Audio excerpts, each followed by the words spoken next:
நாம் இந்த பதிவில் பெயர்ச்சி அடையும் குரு பகவான் உங்கள் ராசிக்கு என்னென்ன சுப மற்றும் அசுப பலன்களை தரப்போகிறார், அதற்கான பரிகாரம் என்ன என்பதனை பற்றி விரிவாக காண்போம். உங்கள் வாழ்வில் வளமும் நலமும் செல்வ செழிப்பும் பெற எல்லாம் வல்ல இறைவனை உளமாற வேண்டி விரும்பி கேட்டுக்கொள்கிறேன். ஒருவரின் ஜாதகத்தில் எந்த கிரகம் உங்களுக்கு சாதக பலன் தருதோ இல்லையோ, ஆனால் குரு கிரகத்தின் நற்பலன்களை கொண்டவர்கள் சிறிது கஷ்டத்தை சந்தித்தாலும் வாழ்க்கையில் முன்னேறி விடுவார்கள்.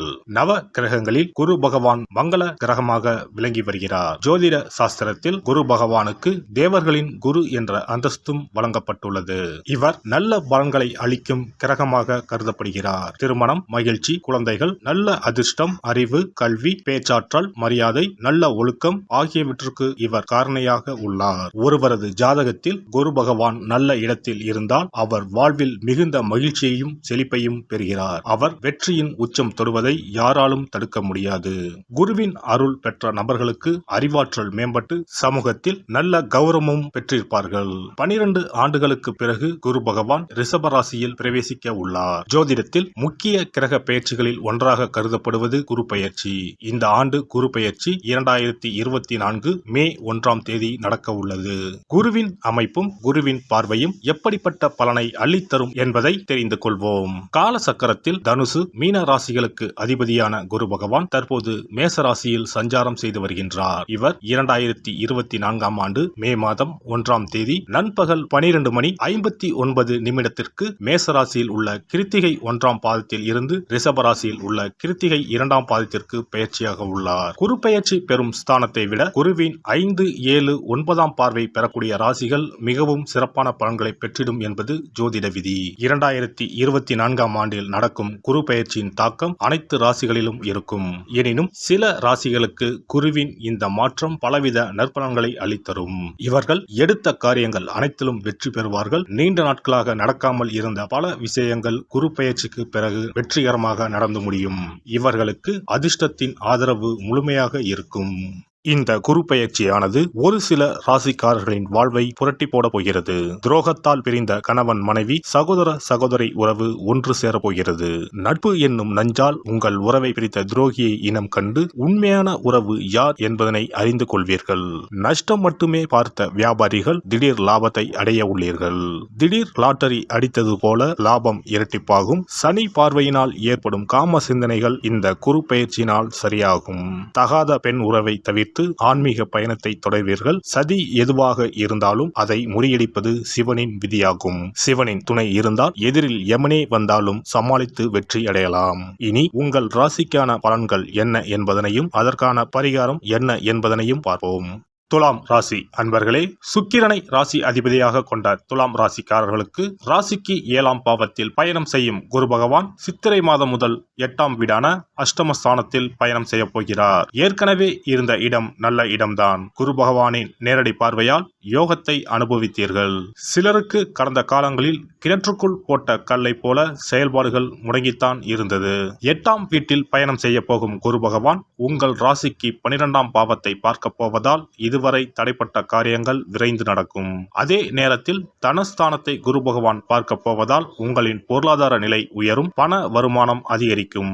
சேமிப்புகள் கூடும். குடும்பத்தில் சுபகாரியம் நடைபெறும். பணம் கொடுக்கல் வாங்கலில் உள்ள சிக்கல்கள் மறையும். கொடுத்த கடன் திரும்ப வரும். வரவேண்டிய பண வருமானம் கைக்கு வரும். பூர்வீக சொத்துக்கள் விற்பனை செய்வதன் மூலமாக அல்லது வாங்கிய சொத்துக்களை நல்ல விலைக்கு விற்பதால் லாபம் வரும். பணத்தால் குடும்பத்தில் ஏற்பட்டுள்ள மனக்கசப்புகள் அகலும். கணவன் மனைவி உறவு பலப்படும். 4ஆம் பாவத்தை குரு பார்ப்பதால் சிலர் அசையா சொத்துக்கள் வாங்குவார்கள். புது வீடு கட்டி குடிபோவார்கள். சிலருக்கு மனைவி வகையிலும் சொத்து வசதி வாய்ப்புகள் வந்து சேரும். கடந்த காலங்களில் கடனால் அவதிப்பட்டவர்கள் ஏதாவது சொத்தை விற்று முழு கடனையும் அடைப்பார்கள். புது முயற்சிகள் கைகூடும். தொழில் லாபம் கூடும். உத்தியோகத்தில் அலைச்சல் காரணமாக சற்று உடல்நிலை பாதிப்பை தருவார். கவனம் தேவை. பெண்களுக்கு சாதுரியமான பேச்சால் ஆதாயம் உண்டாகும். பணவரத்து கூடும். காரிய தடைகள் நீங்கும். அரசியலில் மற்றும் பொதுப்பணிகளில் ஈடுபட்டிருப்போருக்கு தன்னை முழுமையாக ஈடுபடுத்திக் கொள்ள முடியாத சூழ்நிலைகள் உண்டாகும். முடிந்தவரை மக்களுக்கு கொடுத்த வாக்குறுதிகளை காப்பாற்றுவது நல்லது. எடுக்கும் காரியங்களில் தடைகளுக்கு பின்பே வெற்றி பெற முடியும். உடன் இருப்பவர்களை அனுசரித்து செல்வது, பேச்சில் நிதானத்தை கடைபிடிப்பது நல்லது. பொருளாதார நிலை ஏற்ற இறக்கமாக இருக்கும். கலைத்துறையினர் கிடைத்த வாய்ப்புகளை நழுவ விடாமல் பாதுகாத்துக் கொள்வது உத்தமம். புதிய வாய்ப்புகள் கிடைப்பதில் சிக்கல்கள் உண்டாகும். நெருக்கடியான சூழ்நிலைகளால் உடல்நிலை பாதிப்புகள் ஏற்பட்டு மன அமைதி குறையும். உடன் இருப்பவர்களாலே வீண் பிரச்சனைகளை சந்திப்பீர்கள். பண வரவுகள் தேவைக்கேற்றபடி இருக்கும். மாணவர்களுக்கு ஆசிரியர்கள் சக மாணவர்களின் உதவிகள் கிடைக்கும். பாடங்களை நன்கு படிப்பது கூடுதல் மதிப்பெண் பெற உதவும். சித்திரை நட்சத்திரம். இந்த குரு பெயர்ச்சியால் சில காரியங்கள் எதிர்மறையாக நடக்கும். நீங்கள் இதுவரை எதிர்பார்த்த காரியங்கள் எல்லாம் இழுபறியாக நிறைவேறாமல் இருந்தாலும் ஏதாவது ஒரு வகையில் எப்படியும் நடந்துவிடும் என்ற நம்பிக்கை இருக்கும். சுவாதி நட்சத்திரம். இந்த குரு பெயர்ச்சியால் பழகும் மனிதர்களின் வார்த்தைகளை நம்புவதா வேண்டாமா என்று சமயத்தில் சந்தேகம் ஏற்படலாம். வாழ்க்கையில் பிடிப்பும் ஆர்வமும் இல்லாமல் சலிப்பை உண்டாக்கினாலும் நட்சத்திர நாதன் ராகுவின் பலத்தால் பாதிப்பை உண்டாக்காமல் காப்பாற்றி வருவார். இனிப்பும் கசப்பும் மாறி மாறி பலன்கள் இருக்கும். விசாகம் நட்சத்திரம். இந்த குரு பெயர்ச்சியால் குடும்பத்தில் நிலவி வந்த பிரச்சனைகள் மறையும். சிலருக்கு திருமணம் மற்றும் சுப நிகழ்ச்சிகள் நடப்பதில் தாமதம் ஏற்படும். யாருக்கும் வாக்கு கொடுக்கும் முன் ஆலோசனை செய்து கொள்ளவும்.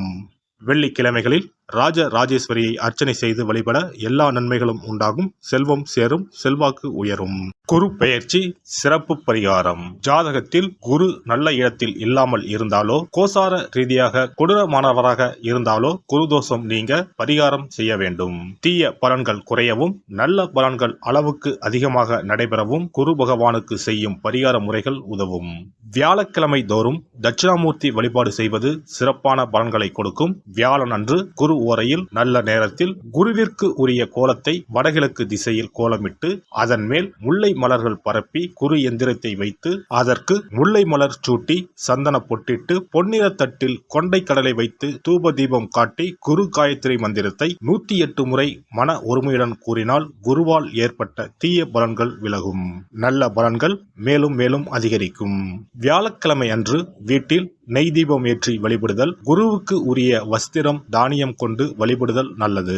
வியாழன் அன்று குரு பகவானுக்கு சிறப்பு அபிஷேகம் செய்து மஞ்சள் நிற ஆடை அணிவித்து புஷ்பராகம் வெண் முல்லை மலர்களால் அலங்கரித்து குருவுக்குரிய மூல மந்திரத்தினை ஓதி வணங்கி வர குரு கிரக தோஷம் நீங்கும். மஞ்சள் நிற ஆடையை உடுத்துவது, புஷ்பராக மணியை அணிவது, மஞ்சள் நிற ஆடை, கடலை, தானியம் ஆகியவற்றை தானம் செய்வது, வியாழக்கிழமைகளில் விரதங்களை மேற்கொள்வது ஆகியவற்றால் குருதோஷ பரிகாரங்களை செய்யலாம். உங்களால் முடிந்த அளவிற்கு ஏழை எளியோருக்கு தானம் தர்மம் செய்தால் வாழ்க்கையில் அமைதி கிடைக்கும். தினந்தோறும் அல்லது வாரத்தில் ஒரு முறையாவது பசுமாட்டிற்கு அகத்திக்கீரை, அருகம்புல், வாழைப்பழம் போன்றவற்றை உணவாக கொடுத்து வருவது ஜாதகத்தில் இருக்கின்ற குரு பகவானின் நிலையை மிக விரைவில் வலிமைப்படுத்தக்கூடிய ஒரு சிறப்பு பரிகாரமாக கூறப்படுகிறது. ஜாதகத்தில் குரு வலிமை இழந்திருக்கும் நிலையில் வியாழக்கிழமைகளில் அவருக்கு உரிய மஞ்சள் நிறத்தில் இருக்கும் லட்டுகளை வாங்கி தட்சிணாமூர்த்திக்கு நைவேத்தியம் செய்து கோவிலுக்கு வரும் பக்தர்களுக்கு வழங்குவதும் மங்களகரமான மஞ்சள் நிற பொருட்களை பிறருக்கு தானம் கொடுப்பதும் சிறந்த பரிகாரங்களாகும். குரு பகவானின் பரிபூர்ணமான அருள் கிடைக்க கோவில்களில் நடைபெறும் யாக பூஜைகளுக்கு தேவையான பொருட்களை வாங்கி தரலாம். ஒரு முறையாவது ஆலங்குடி சென்று குரு பகவானை வழிபாடு செய்து வாருங்கள். அல்லது தஞ்சாவூர் அருகே இருக்கக்கூடிய திட்டைக்கு சென்று ராஜகுருவாக இருக்கும் குரு பகவானை வணங்கினால் மலையளவு இருக்கக்கூடிய கஷ்டங்கள் கூட கடுகளவு குறையும். குலதெய்வ வழிபாடு நன்மை பயக்கும். முடிந்தால் மாதம் ஒரு முறை குலதெய்வ கோவிலுக்கு சென்று வழிபட்டு வருவது நல்லது. ஒரு முறை திருச்செந்தூர் சென்று முருகப்பெருமானை வழிபட்டு வந்தால் இந்த குரு பெயர்ச்சி சிறப்பான பலன்களை தரும். உங்களின் வாழ்க்கையில் பொருள் ஈட்டும் முயற்சிகள் அனைத்தையும் வியாழக்கிழமைகளில் தொடங்குவதும் நல்ல பலனை கொடுக்கும். குறிப்பாக வியாழக்கிழமைகளில் வருகின்ற ஏகாதசி தினங்களில் நற்காரியங்களை தொடங்கினால் நன்மைகளை பெறலாம். வியாழக்கிழமைகளில் தங்கள் சக்திக்கு இயன்றளவில் அன்னதானம் செய்வது குரு பகவானின் நல்லருளை உங்களுக்கு பெற்றுத்தரும். அன்னதானம் செய்வதன் காரணமாக உங்கள் ஜாதகத்தில் இருக்கின்ற குரு கிரக தோஷங்கள் நீங்கி குரு கிரகத்தை பலப்படுத்தி உங்கள் வாழ்க்கையில் நீங்கள் விரும்பிய பலன்கள் தங்க தடையில்லாமல் கிடைக்கச் செய்யும். எல்லாம் வல்ல இறையருளால் நீங்களும் உங்கள் அன்பு குடும்பமும் உடல் நலம், நீலாயுள், நிறை செல்வம், உயர் புகழ், மெய்ஞானம் ஓங்கி வாழ்க வளமுடன். இந்த வீடியோ உங்களுக்கு பிடிச்சிருந்தா லைக் பண்ணுங்க, ஷேர் பண்ணுங்க அண்ட் சப்ஸ்கிரைப் பண்ணுங்க. பக்கத்துல இருக்க பெல் ஐகானை கிளிக் பண்ணுங்க. நன்றி, வணக்கம், வாழ்க வளமுடன்.